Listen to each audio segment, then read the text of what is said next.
혹자는 과학이 신의 존재를 완벽히 반박하고 있다고 말합니다. 과거에는 신을 빼놓고는 설명할 수 없었던 세상의 현상들을 오늘날에는 과학을 통해 설명할 수 있게 되었기 때문입니다.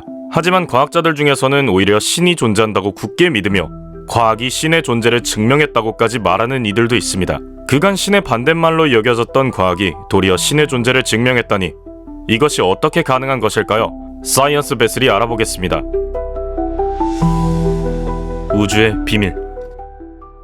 인류의 모든 국가, 모든 인종, 모든 문명권에서는 저마다 자신들의 신을 믿었고 그 신이 자신들을 창조했다고 믿었습니다. 오래전 인류에게 신은 그야말로 알파이자 오메가, 세상에 일어나는 모든 일은 다 신의 뜻이었죠. 인간의 탄생과 죽음부터 지진과 홍수 등 자연재해까지 모두 신의 뜻이 아닌 일이 없었습니다. 하지만 인간은 항상 모든 것에 의문을 품는 동물이었습니다. 그들은 어느 순간부터 신에 대해서도 의문을 품으며 세상의 비밀을 풀기 위해 끝없이 탐구하기 시작했죠. 그 결과 철학, 수학, 과학 같은 학문이 탄생했고 인간은 전보다 훨씬 많은 것을 알게 됩니다. 지구가 둥글다는 것을 밝혀냈고 지구가 태양주위를 돌고 있으며 일식과 월식이 왜 일어나는지도 알게 되었죠. 그리고 더 이상 신이 모든 걸 만들었다는 생각을 하지 않게 됩니다. 밤이 되면 하늘 위로 펼쳐지는 무한한 어둠과 빛의 세계, 우주는 그런 인간에게 풀어도 결코 풀리지 않는 수수께끼 같은 존재였습니다. 전설적인 과학자 아이작 뉴턴은 우주가 무한히 넓고 그 안에는 무한히 많은 별들이 고르게 퍼져 있으며 그들 사이의 중력이 모두 평행을 이루고 있다는 가설을 제시했습니다. 이러한 뉴턴의 우주론은 이후 200년간 학계의 주류로 자리 잡게 되죠. 그런데 19세기 독일의 천문학자 하인리히 올베르스는 그러한 뉴턴의 우주론에서 한 가지 의문을 제기합니다. 우주에 무한히 많은 별이 있다면 왜 밤하늘이 어둡냐는 것이었죠. 이것은 장차 수많은 과학자들을 괴롭히게 될 올베르스의 역설이라는 질문이었습니다. 밤하늘의 별은 태양과 같은 항성들로 밝게 빛나고 있습니다. 뉴턴에 따르면 무한한 우주에는 무한한 별이 있다고 했는데 왜 우주는 어두운가? 왜 무한한 별들로부터의 빛이 지구에 다 도달하지 못하는가? 당대의 학자들은 무려 100년 동안이나 이 올베르스의 역설을 해결하지 못했는데 그 이유는 간단했습니다. 이것을 해결하기 위해서는 당시 학자들의 머릿속을 지배해왔던 우주에 관한 기본 개념을 뒤집어야 했던 것입니다. 우주는 무한하고 영원하며 정적이다라는 개념을요. 허블 망원경으로 유명한 미국의 천문학자 에드윈 파월 허블은 1920년대에 이러한 우주의 기본 개념을 뒤집는 획기적인 발견을 합니다. 바로 우주가 팽창하고 있다는 것. 허블은 관측을 통해 우주의 은하들이 우리에게서 멀어지고 있음을 발견했고 그것을 통해 우주가 커지고 있음을 주장한 겁니다. 그리고 이 우주 팽창의 발견으로 인해 올베르스의 역설은 자연스럽게 풀리게 됩니다. 우주가 어두운 이유는 별이 아무리 많더라도 그 많은 별들이 이미 우리와 아득히 멀리 있을 뿐만 아니라 빛보다 빠르게 멀어지고 있기 때문에 그 빛이 우리에게 영원히 도달하지 못하기 때문이었죠. 결국 우주 팽창의 발견으로 올베르스의 역설이 해결됨과 동시에 우주는 영원하고 정지에 있다는 정적 우주론이 지배하던 학계는 송두리째 흔들리기 시작합니다. 그런데 우주에 관한 수수께끼를 한꺼풀 벗겨냈다고 기뻐했던 과학자들은 곧바로 훨씬 더 풀기 어려운 난제를 마주하게 됩니다. 빅뱅 이론. 우주 팽창의 발견은 빅뱅 이론이라는 완전히 새로운 우주론을 탄생시킵니다. 벨기에의 천문학자 조르주 르메르트가 주장한 빅뱅 이론은 생각보다 간단한 발상에서 출발했습니다. 우주가 매분 매초 커지고 있다면 과거에는 우주의 크기가 이것보다 작았다는 것이고 시간을 아득히 뒤로 돌린다면 결국 우주는 하나의 점보다도 작은 크기에서 시작했다는 겁니다. 그런데 이 이론은 초기에는 많은 비판을 받았습니다. 한순간에 펑 하고 우주가 탄생했다는 내용이 성경에서 하나님이 세상을 창조했다는 내용과 너무나도 비슷하게 들리기 때문이었습니다. 게다가 빅뱅 이론을 주장한 조르주 르메르트는 물리학자이면서도 가톨릭 신부였습니다. 결국 그런 종교적인 것에 반감을 가졌던 과학자들 때문에 빅뱅 이론은 한동안 주류로 받아들여지지 못합니다. 하지만 시간이 흐르면서 빅뱅이 실제했다는 증거들이 발견되기 시작합니다. 가장 대표적인 빅뱅의 근거는 바로 우주 배경 복사입니다. 1964년 벨 연구소에서 일하던 아노 앨런 펜지어스와 로버트 우드로 윌슨은 인공위성에서 보내오는 신호를 좀 더 잘 잡고 싶었지만 안테나에서 잡음이 들려와 어려움을 겪고 있었습니다. 그들은 안테나가 더럽기 때문에 잡음이 생긴다고 판단했고 이에 안테나에 둥지를 치고 있던 비둘기를 쫓아내고 비둘기 똥도 깨끗이 청소합니다. 하지만 안테나가 깨끗해진 이후에도 잡음은 사라지지 않았던 것이죠.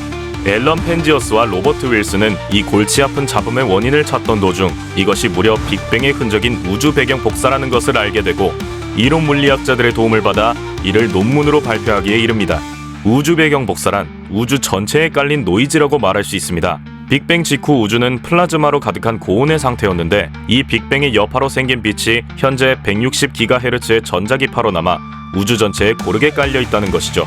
즉, 우주 배경 복사가 존재한다는 것은 우주에 빅뱅이라는 시작이 있었음을 입증하는 것이었습니다. 우주 배경 복사는 연구소의 고급 장비를 통해서가 아니더라도 지금 당장 우리들도 관측할 수 있습니다. FM 라디오에서 방송국의 주파수가 아닌 빈 주파수를 맞췄을 때 들리는 지지직거리는 잡음, 그것이 바로 우주 배경 복사 신호인 것입니다. 이렇게 우주 배경 복사와 같은 몇 가지 증거들이 발견됨으로써 빅뱅 우주론은 기존의 우주론을 제치고 우주를 설명하는 가장 그럴듯한 이론으로 자리하게 됩니다. 빅뱅 이론이 입증되며 정말로 우주의 시작이 있었다는 걸 알게 된 과학자들. 그런데 그들은 이내 공포에 빠지게 됩니다. 빅뱅의 이전에는 무엇이 있었나 하는 의문이 들었기 때문이었죠. 먼저 몇몇 과학자들은 빅뱅의 이전을 아무것도 없는 상태라고 규정했습니다. 이것은 진공이 아닙니다. 진공도 아무것도 없는 상태를 나타내긴 하지만 그래도 공간은 존재합니다. 이것은 공간 자체가 없는 상태라는 겁니다. 사실 인간의 두뇌는 이 상태를 이해할 수 없습니다. 왜냐하면 인간은 시간, 공간, 물질로 이루어진 것밖에 생각하지 못하기 때문입니다. 아무리 똑똑하고 광범위하게 생각하는 사람이라도 이 생각의 틀을 넘어갈 수 없습니다. 그래서 우리는 빅뱅 이전의 상태를 아무것도 없다라고 말할 수 있지만 우리는 이 아무것도 없는 것을 상상할 수는 없습니다. 그것은 인간의 두뇌에 맞지 않기 때문입니다. 그런데 이렇게 아무것도 없는 곳에서 단숨에 탄생한 우주는 그에 비해 너무나도 완벽했습니다. 인간이 지금까지 우주에서 발견한 자연 법칙이나 물리 조건의 고정값들은 매우 정확하게 그리고 상호 간의 균형을 이루고 있다는 것입니다.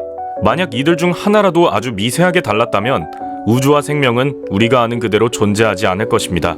만약 중력 상수가 아주 조금 더 크거나 작았다면 초기 우주의 별들이 너무 뜨겁거나 차가워서 생명의 필수적인 요소들을 만들 수 없었을 것입니다. 만약 작은 양성자의 질량이 조금이라도 더 컸다면 수소가 없었을 것이고 이 때문에 수소 별들이 존재하지 않고 그 별에서 만들어지는 탄소와 산소도 없었을 것입니다.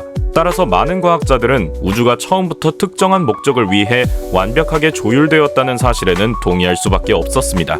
그럼 이렇게 완벽하게 조율된 우주는 왜 탄생한 걸까요? 약 30여 개나 되는 우주에서 작용하는 모든 힘과 자연 법칙의 수치들이 그저 우연히 완벽하게 조율되었단 말입니까? 어떤 과학자들은 우연히 맞다고 말합니다. 그냥 그렇게 만들어진 것이라고요. 또 어떤 과학자들은 이 세상에는 우주가 무수히 많고 우리 우주는 그중 우연히 잘 조율된 우주일 뿐이라고 주장합니다. 다중우주론이죠. 그리고 우주가 우연히 만들어졌다는 것을 믿지 않는 사람들은 결국 신을 찾습니다. 신이라는 존재가 어떤 의도를 가지고 이 세상을 만들었다고 주장하는 것이죠. 그들에 의하면 우주 탄생을 가장 잘 설명했다는 과학의 정수, 빅뱅 이론이야말로 신이 인간과 우주를 창조했다는 가장 명확한 근거였습니다. 인간이 낳은 최고의 천재 중 하나, 알버트 아인슈타인은 신에 대해 이런 말을 남겼습니다. 두 종류의 신이 있다.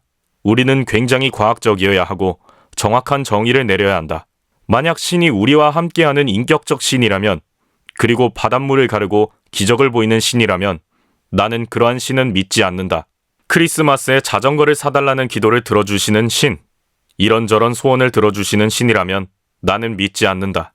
그러나 나는 질서와 조화, 아름다움과 단순함, 그리고 고상함의 신을 믿는다. 나는 스피노자의 신을 믿는다. 왜냐하면 이 우주는 너무나 아름답기 때문이다. 굳이 그럴 이유가 없는데도 말이다.